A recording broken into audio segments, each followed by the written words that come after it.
Hey, what's up everybody? Thanks for clicking on the video. This is David Pendleton and we're going to cover the back 9 holes for the Pro Division. I told you that I wouldn't get it out until late tonight or tomorrow morning, but I just powered through. It's going to be a 12-hour golf class day once it's all said and done. So I hope you liked the video. I hope you find it helpful. You know, unfortunately I ended up with a minus 30 here, and I'll be lucky if this holds the top 10. You know, it'll be close. But you know, holes 1 through 5, I just had dialed in on Pro. And unfortunately, 6 and 8, I couldn't get it on the front 9 or the back 9. I hope I got some content on here that's going to help you drop it. But we're going to hop right into the replays. If you're not a subscriber, please become one. Hit the thumbs up button if you like the video, and if you like the support to my channel, and show me some love for the content this week. You have 2 ways to do so. You can look in the comments section below for the PayPal link, or you can also become a member to the channel, and you'll see that in the description below. I'm going to do this with my Caddy app on the screen, just because, you know, putting the graphics up will take a little bit longer, and I'm just ready to be done for the day. So here we go. Hole number 1, we are playing 20% elevation. 20% elevation, we're going to be using more top spin because of how much headwind we have. We're going to go with 4 top and 2 bars to the right. You can see that I'm backing my target up to the +6 just to make sure that I can pull my rings.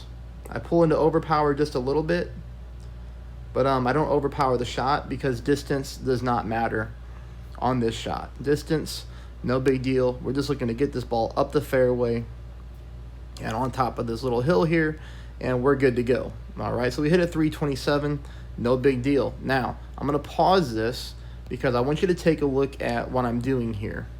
And this will give you a little bit of insight to how I start to dial in shots, because I do get that question quite a bit. Come on, tablet, let's go. All right, bear with me. It's not wanting to cooperate. It's not wanting to play the video. Here we go. Okay, so notice I have it 15%, okay? 15% elevation is how I've been playing it all week, but we've been playing it at mid. But because of the headwind here, I'm going to go ahead and play this at max. And I'm just trying to find a funnel.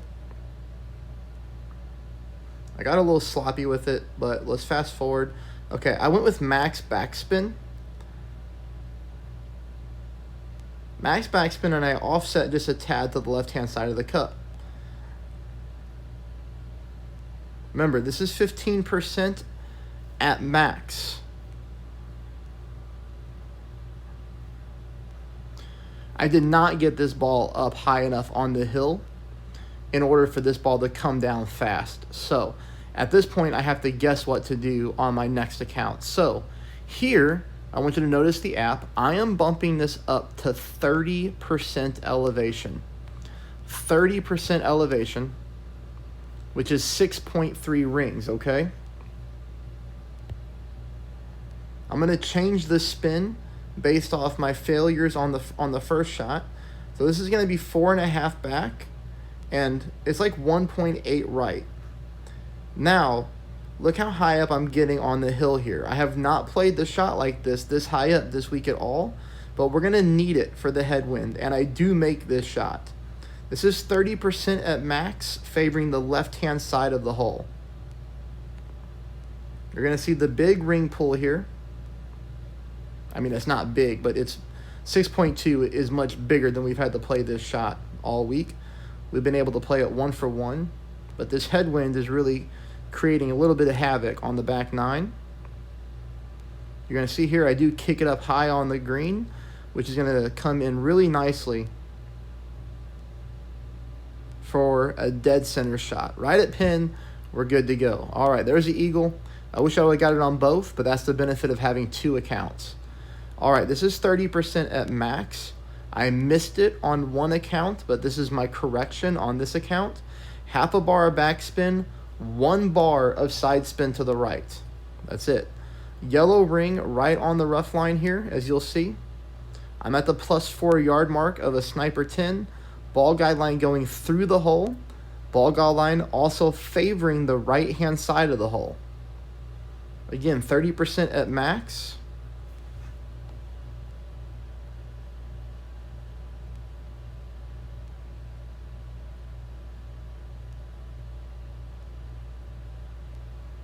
And we are dead center for a hole in one. So like I said, you know, this gets off to a good start. Okay, I'll also give you another insight to how I play on the fly. So here I'm thinking I'm going to have to go on this side. And I have an extra mile 9, and I don't really like showing that in headwind because I don't think a lot of you watching will be able to duplicate that shot. So I switch to a quarterback, and I play right over here, as I've played in other tournaments past, playing at 10% elevation. So I'm going to pull this one 6.9 rings, and ultimately I don't like this ball guideline, so I start to switch my spin.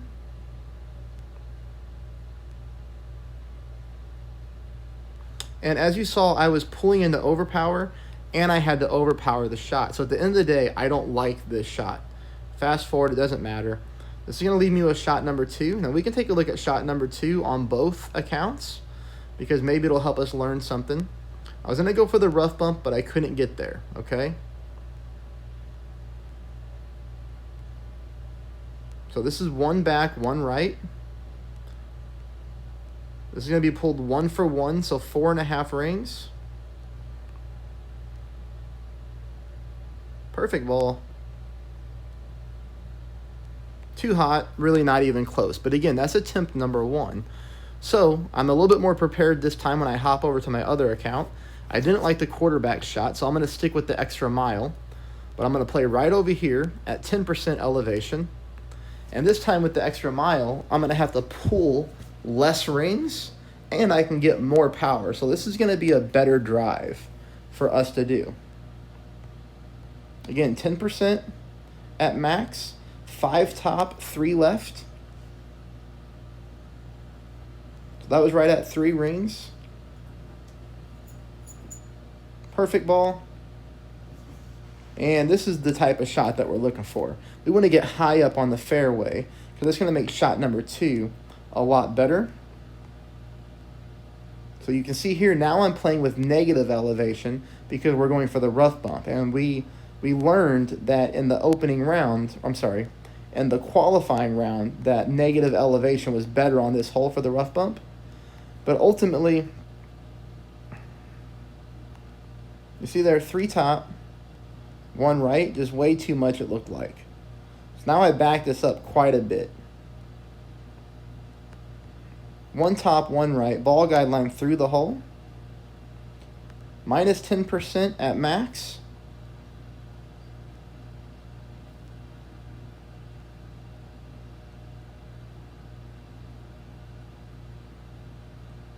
It's closer, but still not that close. So what we learned there is this: the top spin is good, the side spin we don't need, and I think the elevation is going to be all right. So there's a glimpse into how I go about these holes.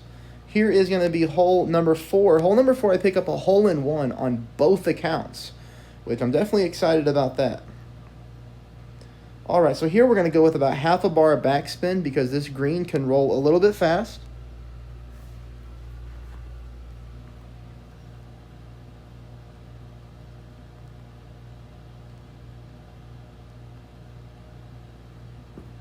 Well, let's talk about the setup point really quick here, because I think that's going to be important.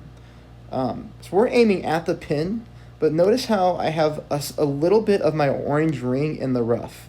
A tad of my orange ring in the rough, ball guideline going at the pin. I think that's a good angle to show right there. This is 10% elevation at max distance. Perfect ball.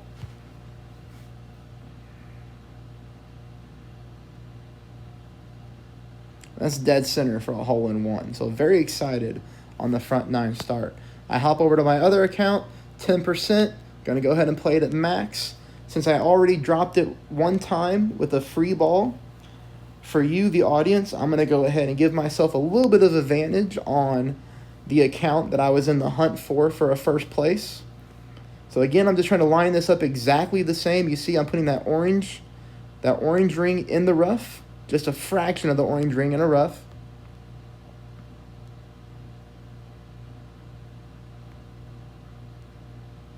I'm trying to get that arrow as north as possible, which is why you see me take a little bit there.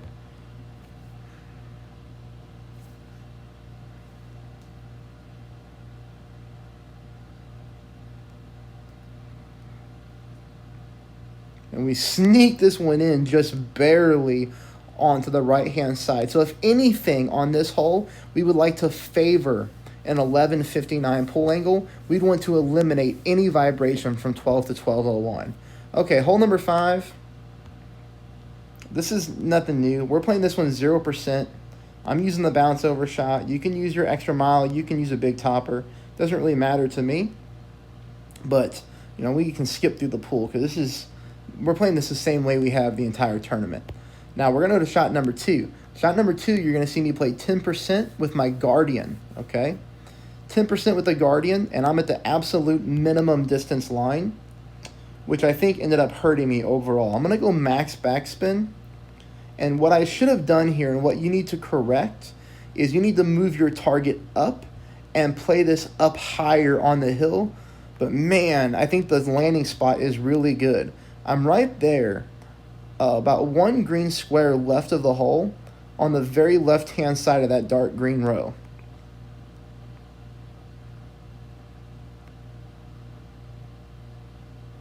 Perfect ball. I think I hit almost everything perfect.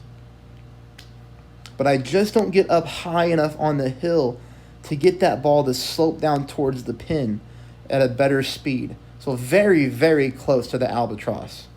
This will start bringing us into the frustration, okay? This is hole number 6 that I could not pick up on the front or the back 9.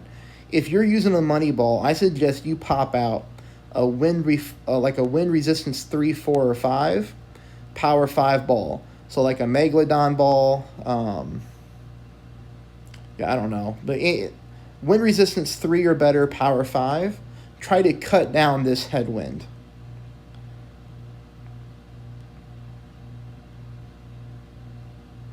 As you can see there, I clip the tree, I roll out. I mean, obviously this kills my chance at an eagle on both my accounts, but, easy birdie. We don't need to show the shot there because it's just crap. Okay, this one I think you guys can get. 3 bars of left side spin.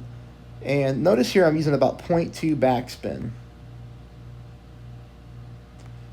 All right, now I'm moving my target around until I get the developed ball guideline. You're going to see the ball guideline goes in, goes out, goes in, goes out when you start to move your club around.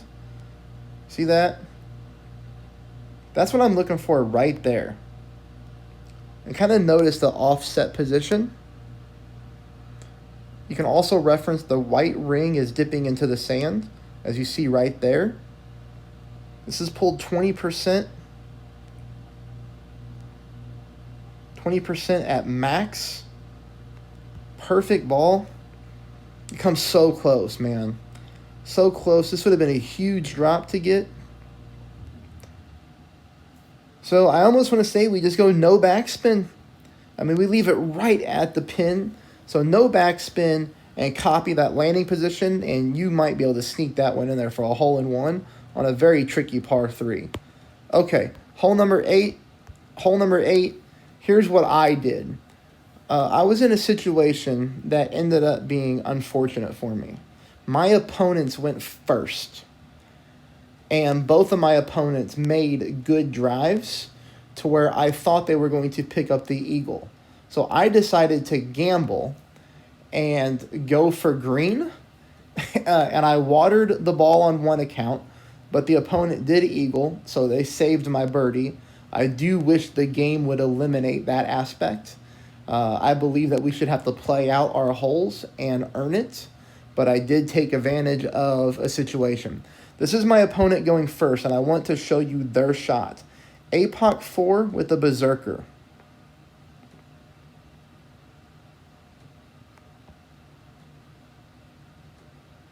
So you can see he's pushing up after his adjustment. And there's taking a look at his overpower and curl. All he did was use a bar of right side spin. And he got there. So because he landed that, I decided to try the exact same thing. But I misjudged my landing spot, and I ended up going into the water. So again, he saved me. Here is an even better shot, I think. If you're somebody that's got like a nice Thor's hammer or big topper, you could definitely try to execute this shot here. The most important thing I would say is watch the top spin. So he's using everything except 2 bars of top spin. Notice how his ball guideline is developed onto the green, okay? It's a really nice looking ball guideline here. He hits a perfect ball. 1, 2. He didn't clip the rough and roll out, which is what I thought would be the best way to attack it, but it's also not the way he had his ball guideline set up. So ultimately here, just a little bit too much top spin. You could take a bar of top spin off and try to duplicate that shot. What I tried to do was use the same ball, but I tried to clip the rough and roll out, and I ended up hitting a great shot to the right. So I got stuck in the rough. But again, you know, he made that shot and picked up an eagle, and I missed my shot, but I still got a birdie either way. So, you know, that's hole number 8. That's a couple different ways to look at it that I thought was a good approach, and I think that will help you out. Last hole, this is it. Thank you so much for watching this week. Today was a very long day, but I was unexpectedly off work, so I decided to hammer this thing out. Both divisions, all done on a Saturday. You know, don't expect that moving forward, but I'll try to keep to my normal schedule. You know, rookie day 1, pro day 2. But hey, we're done. Please subscribe. Please hit the thumbs up button. And if I did a good job for you, you know, you can always tip me like you do your favorite waiter or waitress. And there's 2 different ways to do it. Look in the comments, look in the description. It would be much, much appreciated. Anything helps. Okay, that's 10% at max. Let me show you the setup here. So in this wind, you know what? I was tired of going with overpower and clipping the rough. So bounce 2 on the fairway, bounce 3 on the fairway. You see how I've got that lined up there? Then I pull my normal 10%, no overpower, rely on the ball guideline with a perfect shot, and you're going to see that's exactly what happened. Bounce 1, good. Bounce 2, good. Bounce 3, good. And we roll on, and we're good to go. Leaves us with a rough bump shot here, minus 10% elevation at max distance of our club. Ultimately, this shot does not do what I wanted it to do. 2 top, 2 right. Ball guideline right at pin.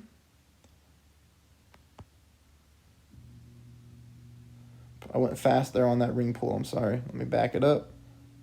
There we go. All right. Perfect ball. No dice.